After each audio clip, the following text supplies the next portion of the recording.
Choosing a best first car can be, it's a pain in the ass. It's a tough job at best. If it's for you, you want the biggest, best, fastest car available, money is no object. But that's usually because it's not your money. But if it's for your child or someone you love, you want something small, safe, economic. Today's best first cars are a little bit obvious. So when I give you the 5, you're going to see them and you're like, okay. With a few unexpected inclusions here. Specifically, I'm going to say number 3 and number 1, so stay tuned. And this is all on today's episode of 5 Weird Things. Welcome to the channel. My first car was actually a loaner. My dad's 1979 Ford Econoline extended van. Biggest van Ford ever made, and it was on huge 4x4 tires. Got about 9 miles to the gallon, if that. I drove it to school my freshman year of high school. And then I got a 1976 Ford Pinto wagon. Fun car, I hated it. Now, what was your first car? Let me know down in the comments. All right, let's get into it. First, the things we all need to know. In 2022 and 2024, between 1.8 million and 2.8 million new drivers got a license each year. Now, there was a spike in new drivers after the COVID pandemic in 2021 with over 4 million, and there was a drop in new drivers during the pandemic in 2020 of about 500,000. So altogether, it kind of evens out to those numbers. The average price of a used car varies as they go all the way from barely running junkers to off-lease late model cars that are basically new. So basically, you're looking at $1,500 to $24,000 on average. Now, as of 2024, average price of a new car in the US averages $48,000. Everybody got that?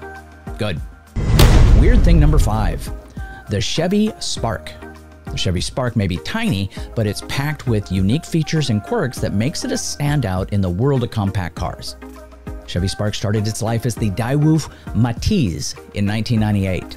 Daewoo, South Korean manufacturer, was later absorbed by General Motors, and the Matiz was rebranded as the Chevy Spark in many markets.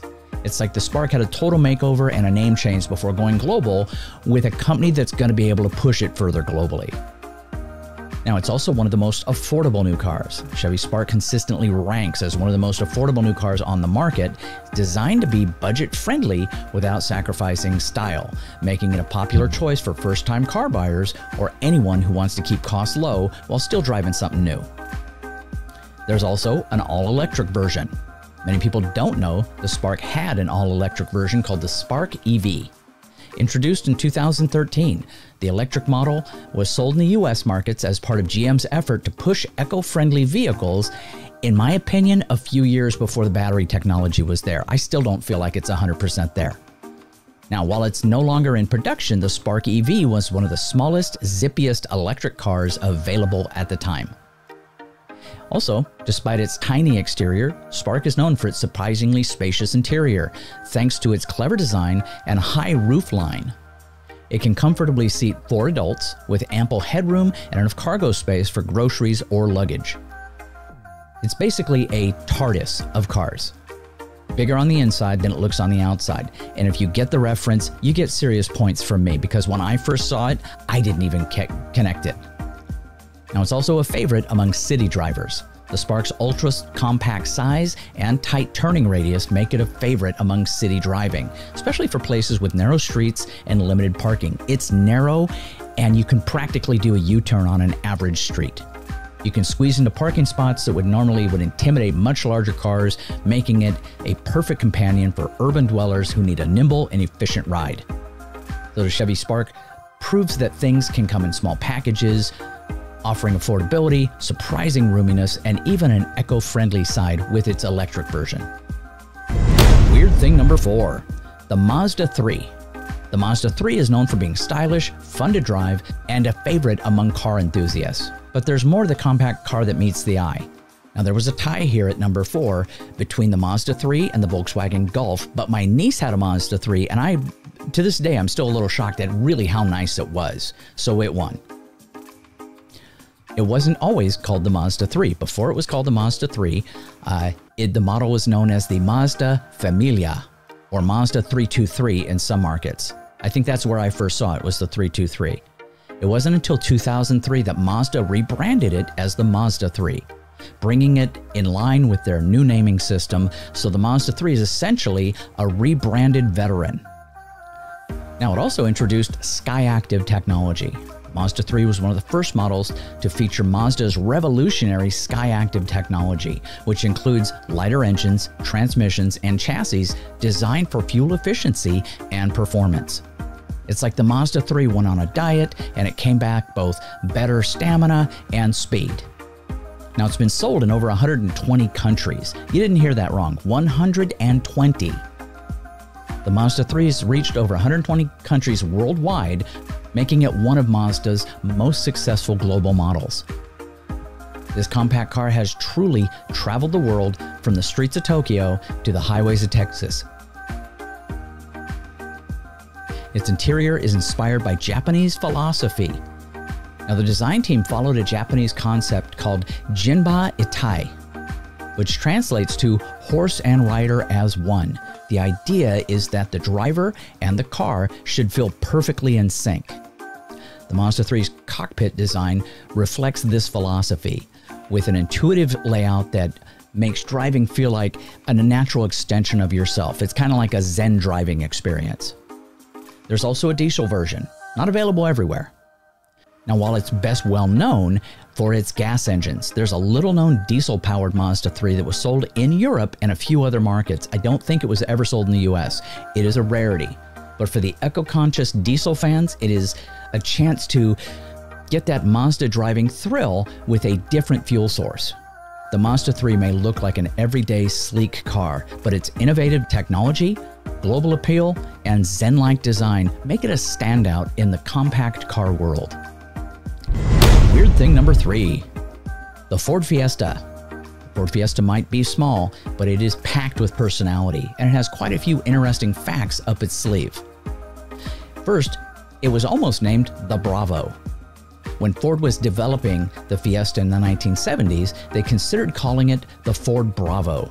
But after some internal debate and the suggestion of Henry Ford II, the name Fiesta was chosen to reflect the car's fun, energetic spirit and to appeal to the European market. Bravo just didn't have that same kind of party vibe. It also helped introduce front-wheel drive for Ford. The Fiesta was one of the first Ford cars to feature front-wheel drive. This is back before it was a thing. It was a major shift at the time. This change made the Fiesta more nimble, more efficient, and it paved the way for Ford's future compact car designs. It's one of the most popular cars in the United Kingdom. So the Ford Fiesta has been the best seller in the United Kingdom for decades, regularly topping the charts as one of the most purchased cars in the country. Its blend of affordability, style, and practicality made it a favorite across generations of British drivers. Now, it has had some surprising versions. The Fiesta is known for being a sensible compact car, but it also had some really interesting sporty versions. The Fiesta ST is a hot hatch that packs a punch with its turbocharged engine, offering a fun, zippy driving experience that can hold its own on the track. It's like the Fiesta decided to hit the gym, bulk up, do some HGH, just, get some muscles on it. It was also part of Ford's first world car effort. The Fiesta was part of Ford's attempt to create what was known as a world car, meaning a vehicle that could be sold globally with minimal changes. This was kind of unknown at the time. First introduced in Europe in 1976, it was later launched in the US, Asia, South America. That's unheard of. It's one of the few cars that successfully made the leap into multiple continents without losing its charm. The Ford Fiesta may seem like a simple, everyday car, but it's had a colorful history filled with international flair, performance surprises, and even close to a name change. Weird thing number 2, the Toyota Corolla. The Toyota Corolla may have a reputation for being a dependable and sensible car, but beneath the reliable exterior are some quirky and little-known facts. First, it is the world's best-selling car. You might already know this, but the Corolla is popular. If you didn't realize it though, it is the best-selling car of all time. With over 50 million units sold since its debut in 1966, the Corolla has outsold the competition by a long shot, cementing its status as the Michael Jordan of cars. It was also Toyota's first car with a dash clock. Back in the 1960s, having a clock on the dashboard was the height of luxury. So the Corolla was Toyota's first model to introduce this fancy feature, which in today's terms is like getting a free upgrade to leather seats and a sunroof. It helped Toyota break into the US market. Now, before the Corolla, Toyota was not well known in the United States. But the affordable and reliable little car changed all that. The Corolla was a key player in Toyota's rise to dominance in the American car market. Kind of like the opening act that becomes the headliner down the road. Now, it has been built in over 15 countries. Like the Honda Civic, the Corolla is a true globetrotter. Over the years, it's been manufactured in over 15 different countries, including Japan, the US, Canada, Brazil, even South Africa. No matter where you are in the world, a Corolla is not far away. Now, it once came with a Sprinter sibling. In Japan, the Corolla used to have a sporty sibling called the Toyota Sprinter. And while the Corolla was marketed as a practical, reliable car, the Sprinter had more of a sporty image. The two shared the same chassis, but the Sprinter was for those who wanted a bit more zip in their daily drive. Not necessarily a sports car, but much more of a sports car look than the regular Corolla. There's also a high-performance GR Corolla. Now, it may have a boring reputation normally, but the Toyota Corolla decided to shake things up with the GR Corolla, a performance hatchback with a turbocharged 3-cylinder engine producing up over 300 horsepower, and for a 3-cylinder, unheard of.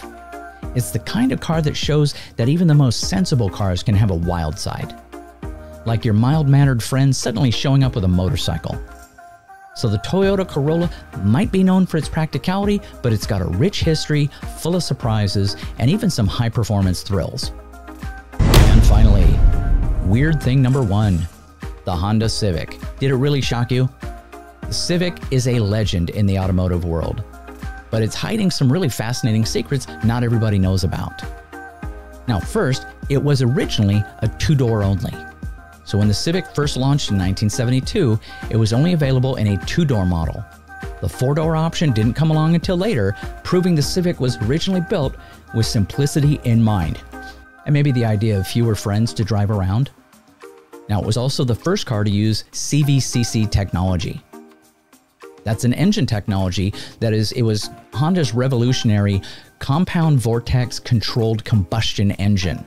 The engine was so efficient at reducing emissions that the Civic met US emission standards without needing a catalytic converter, something that was unheard of at the time and quite honestly today. I mean, how many times have you heard about somebody having their catalytic converter stolen? It's a huge thing. This was the first to pull it off without it. And also, the Civic helped launch the Acura. So when Honda first launched its luxury brand, Acura, around 1986, they used the success of the Civic as a platform to prove that they could build high-end cars too. So if you're driving an Acura, you've got the Civic to thank for paving the way. It was also Honda's first world car. Heard about this with Ford. It was the first car to be sold internationally with very few changes, making it the true world car. Before that, Honda's cars were aimed mostly at the Japanese market, a few at the American market. It's like the Civic became the global ambassador for affordable, reliable vehicles, and the Civic is one of the most reliable. The Civic Type R once held a Nürburgring record. I didn't hear about this either. I had to look it up. The Type R isn't just a preppy, hot hatchback, it's a speed demon. In 2017, the Civic Type R broke the front-wheel drive lap record at the Nürburgring, which is one of the most famous and challenging racetracks in the world. It's the one that proves that the Civic means business. Now, the Civic has been produced in 11 countries. To keep up with global demand, Honda has produced it in factories in 11 different countries, including Japan, US, UK, Canada, and even Pakistan. The Civic is basically the world traveler of cars, picking up manufacturing stamps in its passport all along the way. Now, the Civic has become a favorite in the car enthusiast community for customization. From lowering suspensions and wide-body kits to souped-up engines, Civics are often transformed into unique, eye-catching machines. A lot of street racers out there that are Civics. So some Civics barely resemble their original form. It's like a mild-mannered Clark Kent turned into a street racing Superman. So these facts all show the Honda Civic is not just a practical everyday car, which it is, but it's also a trendsetter, an innovator, and even a speed freak in disguise. It is one of the most reliable used cars that if you're gonna put money down, you're never gonna make a mistake on a Civic. Well, that's it for today's episode. I hope you liked it. Please like, subscribe, share this video, subscribe to the channel if you haven't yet, share some of my videos. Click on more if you want a little more weird in your day. And if you are still watching, today's code word is hatchback, because that's kind of the founder of the feast when it comes to little cars these days. Put that down in the comments just to let me know you get it.